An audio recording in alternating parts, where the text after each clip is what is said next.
اس کو بولتے ہیں، تھوڑا سا ٹیکنیکل نام ہے لیکن میں بتانا چاہوں گا تاکہ آپ لوگ اس کے بارے میں آپ کو انفارمیشن مل جائے. آئی جی اے اصل میں اینٹی باڈی کی قسمیں ہیں. تو ایک تو آئی جی اے ٹوٹل چیک کیا جاتا ہے، آئی جی اے لیول چیک کیا جاتا ہے کہ پہلے یہ دیکھنا ہوتا ہے کہ اس بندے میں آئی جی اے ہے بھی کہ نہیں ہے. پھر آئی جی اے ٹی جی کیا ہے؟ Tissue transglutaminase. یہ ایک انزائم ہے جو باڈی میں ہوتا ہے، اس کے خلاف اینٹی باڈیز بن جاتی ہیں. اگر یہ آئی جی اے کلاس کی اینٹی باڈیز کسی کے اندر ہوں تو بہت زیادہ اسٹرانگ شک ہے کہ اس بندے کو سیلک ڈیزیز یا گلوٹن انٹیروپیتھی ہے. تو یہ اس کا پہلا ٹیسٹ ہے. اگر یہ ٹیسٹ پازیٹیو آ جائے تو اس کے آگے ہمارے پاس دو رستے ہیں. ایک تو یہ ہے کہ اس ٹیسٹ کی خاصی حد تک اس میں کریڈیبلٹی ہے، تو کئی دفعہ تو ہم اس ٹیسٹ کے بعد ہی یہ تشخیص فائنل کر دیتے ہیں کہ گلوٹن انٹیروپیتھی یہ سیلک ڈیزیز ہے، اور مریض کو ایکسپلین کر دیتے ہیں کہ آپ نے آج سے گندم کی چیزیں نہیں کھانی. کچھ دیر تک تو اس کو ہم یہ ریکویسٹ کرتے ہیں کہ ایبسولوٹ ایبسٹیننس کرے، یعنی مکمل طور پر بند کرے، کیونکہ ابھی ایک قسم کا ٹرائل پیریڈ ہے. اگرچہ گندم کو مستقل بیسز کے مکمل طور پہ چھوڑنا شاید امپاسبل ہے چونکہ ہمارے بہت کھانوں میں گندم ہوتی ہے، لیکن ایک ٹرائل پیریڈ ہے جو کہ تقریباً 4 ہفتوں کا ہوتا ہے. تو 4 ہفتے تک ہم مریض کو یہ کہتے ہیں کہ آپ گندم بالکل مکمل طور پہ اپنے کھانے سے نکالیں. تو وہ چیز جس میں گندم نہیں ہے وہ آلٹرنیٹ کھائیں. مثلاً رائس میں گلوٹن نہیں ہے، رائس کی جتنی بھی شکلیں ہیں، آگے چاول پکا کے کھا لیں یا اس کی روٹی بنا کے کھا لیں یا اس کی کھچڑی بنا کھا لیں. چاول کی مختلف قسمیں ہیں، اور بہت سارے سیڈز ہیں جس میں گلوٹن بہت کم مقدار میں ہے، جیسے باجرہ ہے، جو ہے، اس طرح کی چیزیں کچھ دیر کے لیے ٹرائل پیریڈ کے لیے یہ کھانی ہے.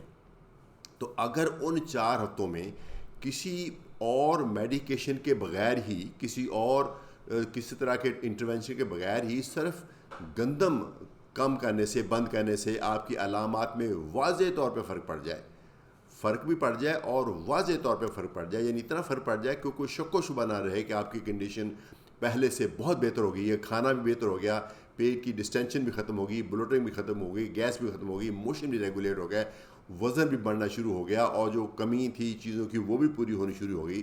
تو یہ ایک قسم کا فائنل ثبوت ہے کہ آپ کو واقعتاً گندم سے ہی الرجی تھی. تو یوں سمجھ لیجئے کہ اب سے آنورڈ اب آپ نے گندم نہیں کھانی. یوں سمجھ لیجئے کہ اللہ کی لاکھوں کروڑوں نعمتوں میں سے یہ ایک نعمت آپ کے لیے نہیں بنی. ایک دفعہ آپ کو آرام آ جائے گا. یہ بیماری مستقل ختم نہیں ہوتی لیکن کافی حد تک علامات کنٹرول ہو جاتی ہیں. جب علامات کنٹرول ہو جائیں تو پھر جو انٹسٹائن میں سوزش ہے وہ ختم ہو جاتی ہے، اس کے اندر جو لائننگ میں نے کہا تھا چھل جاتی ہے وہ دوبارہ سے گرو کر جاتی ہے، تو پھر آپ کا ہاضمہ صحیح ہو جاتا ہے. پھر اگر ایسا ہو گیا ہے تو کبھی کبھار اگر بھولے سے گندم کھا بیٹھیں یا کوئی ایسی سچویشن میں آ جائیں جہاں گندم کی بنی ہوئی چیز کھانی ضروری پڑ گئی، کوئی اور آلٹرنیٹ اویلیبل نہیں تھا، یا کہیں مہمان تھے گئے ہوئے تھے وہاں نہیں آپ منع کر سکے، یا کسی پارٹی میں اپنے آپ کو نہیں کنٹرول کر پائے، تو کبھی کبھار گندم کھانے سے کچھ مسئلہ نہیں ہوتا. تھوڑی سی شاید گیس ہو گئی لیکن یہ نہیں کہ پوری کی پوری بیماری واپس آ جاتی ہے. تو لیکن بہتر یہ ہے کہ گندم سے پرہیز کیا جائے. اچھا، جن لوگوں کو یہ علامات تھیں ہم نے گندم بند کر کے دیکھا اور ان کو امپرومنٹ نہیں ہوئی یا امپرومنٹ ہوئی تو اتنی واضح نہیں جتنی میں بتا رہا تھا کہ بہت واضح طور پہ امپرومنٹ آنی چاہیے، تو اس کا مطلب پھر ابھی کنفرمڈ کیس نہیں ہے، پھر ہمیں اس کا ایک اور ٹیسٹ کرانا پڑے گا.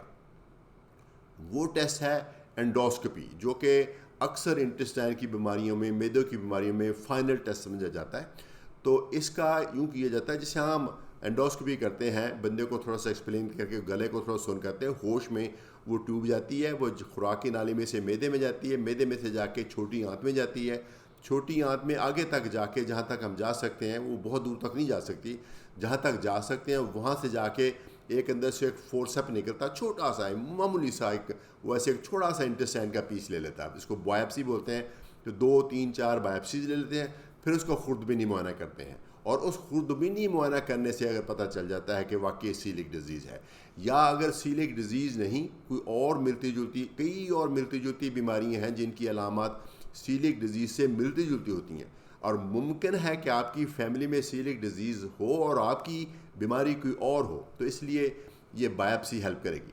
تو بائپسی میں اگر واقعتاً پتہ چل جائے کہ آپ کی انٹسٹائن کی لائننگ جو ہے وہ چھل چکی ہے، اندر سوزش ہو چکی ہے، اور جو انٹسٹائن کی جو لائننگ ہوتی ہے وہ ایک تولیے کی طرح ہوتی ہے، وہ فلیٹ ہو کے ایک عام سادہ کپڑے کی طرح ہو گئی ہے، تو یہ اس چیز کا ثبوت ہوگا کہ واقعتاً سیلک ڈیزیز ہوگی۔ تو اس سے بھی ایک سٹیپ اگر آگے جانا چاہیں تو یہ سیلک ڈیزیز تشخیص کر کے گلوٹن فری ڈائٹ دے کے کچھ مہینوں کے بعد، 6 ہفتے بعد، 8 ہفتے بعد دوبارہ انڈوسکوپی کی جائے، اور اگر لگے کہ وہ بالکل گرو کر گئی، آپ کی انٹسٹائن کی جو لائنیں وہ بالکل نارمل ہو گئی ہیں گندم کرنے سے، تو یہ ایک فائنل اور انڈینائبل ایویڈنس ہوگا کہ واقعتاً آپ کو سیلک ڈیزیز ہے۔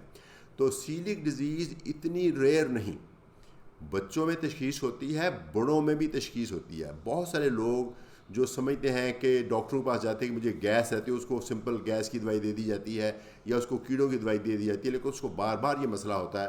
تو ہم نے یہ دیکھا ہے کہ کئی ایسے بندے ایسے ہیں جن کو ایکچولی سیلک ڈیزیز ہوتی ہے۔ سیلک ڈیزیز کے کچھ مائلڈ ویریئنٹس بھی ہیں، وہ کئی دفعہ تشخیص میں بھی نہیں آتے اور ٹیسٹوں میں بھی نہیں آتے، تو اس لیے ان کو ہم یہ ٹرائل ہی دے کے دیکھتے ہیں کہ آپ گندم کم کر کے یہ بند کر کے دیکھیں۔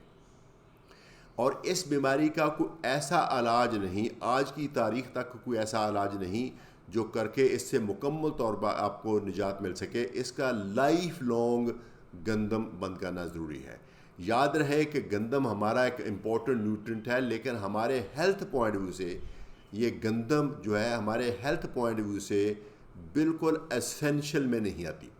یہ اس بات کو آپ سن کے ذرا حیران ہوئے گے کہ ہم تو بچپن سے گندم ہی کھاتے ہیں، ایک اسٹیپل فوڈ، لیکن جو گندم ہے وہ ایک اسٹیپل، وہ ایک اسینشل، ایبسولوٹلی اسینشل ڈائٹ نہیں ہے۔ اگر کوئی بندہ گندم نہ کھا سکے لیکن آلٹرنیٹ چیزیں جو اب کھاتا رہے، چاول کھاتا رہے، باقی پھل کھاتا رہے، اور اپنی گوشت کھا لے، دودھ پی لے، دہی پی لے، کھا لے، جو چیزیں باقی غذائیت پہ اگر وہ پوری ہیں تو اس بندے کی ہیلتھ ایک بالکل نارمل بندے جیسی ہوگی، کوئی علامات نہیں ہوگی۔ تو یہ ایک چھوٹی سی ویڈیو بنانا چاہ رہا تھا سیلک ڈیزیز یا گلوٹن انٹیروپیتھی یا گندم سے الرجی کے بارے میں، کیونکہ یہ کافی لوگوں کو ہے۔ اگر آپ سمجھتے ہیں کہ آپ کی علامات اس طرح کی ہیں جس طرح کہ میں نے بتائی ہیں، اور آپ کو مختلف دوائیوں سے آرام نہیں آ رہا، تو اپنے ڈاکٹر سے ملیں۔ بے شک آپ خود ذکر کر دیں کہ مجھے گندم کی الرجی کا یا سیلک ڈیزیز کے ٹیسٹ کرانے ہیں۔ تو اس کی غذا کے لیے ایک تو خود کامن سینس کی بیس پہ جس میں بھی آٹا ڈلتا ہے وہ چیز گندم ہے۔ اس کے علاوہ میرے خیال میں بہت ساری گلوٹن فری ڈائٹس ملتی ہیں آج کل، جو بڑے بڑے گروسری سٹورز ہیں وہاں ملتی ہیں چیزیں۔ آف کورس وہ مہنگی ہوں گی، لیکن ویب سائٹس ہیں جہاں لکھا ہوا ہے کہ یہ چیزوں میں گلوٹن ہے جس میں نہیں ہے، تو اس حوالے سے اپنی آپ مدد کر سکتے ہیں۔ وہ چیزیں آپ کھائیں جس میں گلوٹن نہیں یا بہت کم ہے۔ بہت شکریہ، اجازت چاہوں گا۔ پروفیسر عزیز الرحمان فرام میڈسٹین، اپنی بیماری کو سمجھیے۔